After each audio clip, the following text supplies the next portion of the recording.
sono i presidi di prossimità, cioè garantire che il cittadino che abita anche in zone, come dire, difficili e non nelle città capoluoghi, possa godere di servizi importanti.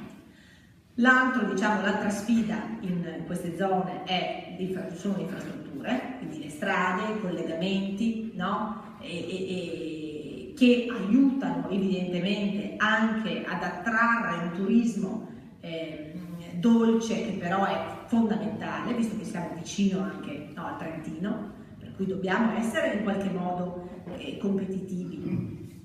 E siccome noi quelle risorse che hanno loro non le abbiamo, dobbiamo quantomeno spendere al meglio le nostre.